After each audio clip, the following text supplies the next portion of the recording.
There's a lot of folks rushing off to various thyroid pharmaceutical drugs, just convinced that they've got a huge thyroid problem and the thyroid is the reason that they're overweight and they have all these other struggles. But that is simply not the case.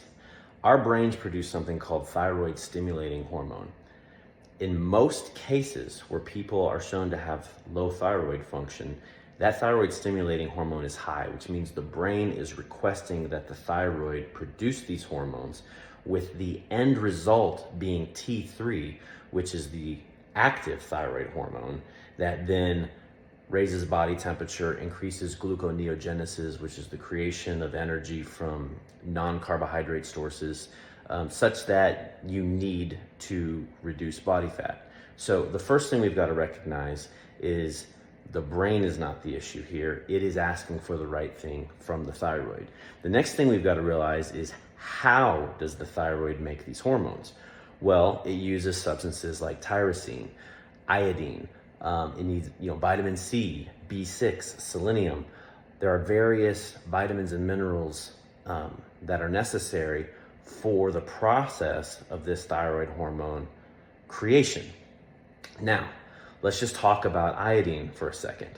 Iodine is necessary for thyroid hormone creation, but we don't have a major lack of iodine consumption problem in America. So what is happening? If we're getting plenty of iodine through our diet, why is our thyroid not giving us the hormones that we need? Well, iodine is a halogen, if you remember from your old periodic table. Other halogens include fluorine, chlorine, and bromine, and a couple others. But let's just talk about those three. If you are getting a ton of fluorine through your water supply, for example, guess what? That looks similar enough to iodine that the thyroid receptor is at least partially inhibited in its ability to absorb what it's really after, which is the iodine. Okay? Now, what about chlorine? Same thing. Water supply, even like long hot showers in, say, an enclosed shower glass, you can inhale just via the vapors the equivalent of like 12 glasses of tap water worth of chlorine.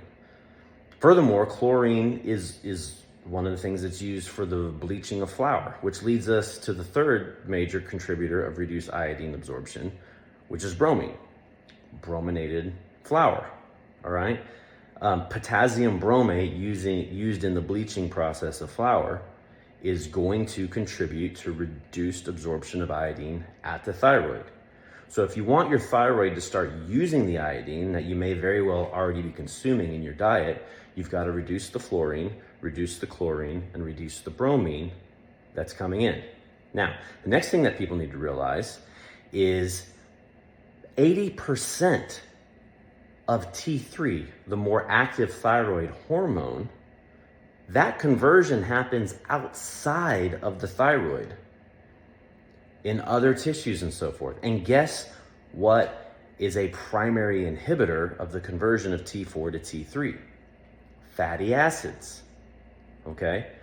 So if your liver is full of fatty acids, if your blood is full of fatty acids, if your body is full of fat, you are going to have a reduced conversion of T4 into active T3. So what we have here is a real chicken and egg problem, okay? We've got people that are rushing off to get their thyroid tested because they're frustrated by their weight, finding out that they have low thyroid function, when actually they probably have low thyroid function because of being so severely overweight. So what is the real answer? Is it to hop on thyroid drugs and confuse your body's feedback loops even more? No. The solution is to work on two problems at the same time. One, work on reducing weight, which, by the way, as you reduce carbohydrate consumption, you'll probably get in less bromine, for one. As you drink more purified water and make healthier choices, you'll consume less fluorine, right? As you eat more healthy, maybe take a high quality, multivitamin, multi-mineral, supplements just to help make up for any gaps in an imperfect diet, you'll have more of those nutrients necessary for proper hormone production, right? So let's work on the health of the thyroid, and let's work on the balance of body composition, right? And watch what happens to T4 to T3 conversion. Then you start to get a snowball in the right direction rather than the wrong direction. And one last thing I'll throw out there, a lot of folks who become very overweight will develop high blood pressure. And then they will go get on drugs for high blood pressure, like possibly a beta blocker. And guess what a beta blocker does? It inhibits T4 to T3 conversion. So that root cause that started the problem in the first place, you've now exacerbated by having a very artificial and fake fix for high blood pressure.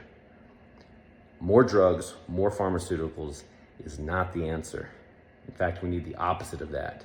We need to take things out of the body that never belonged there, while at the same time making sure our bodies have all the things that God designed them to have and to run properly upon. Hopefully.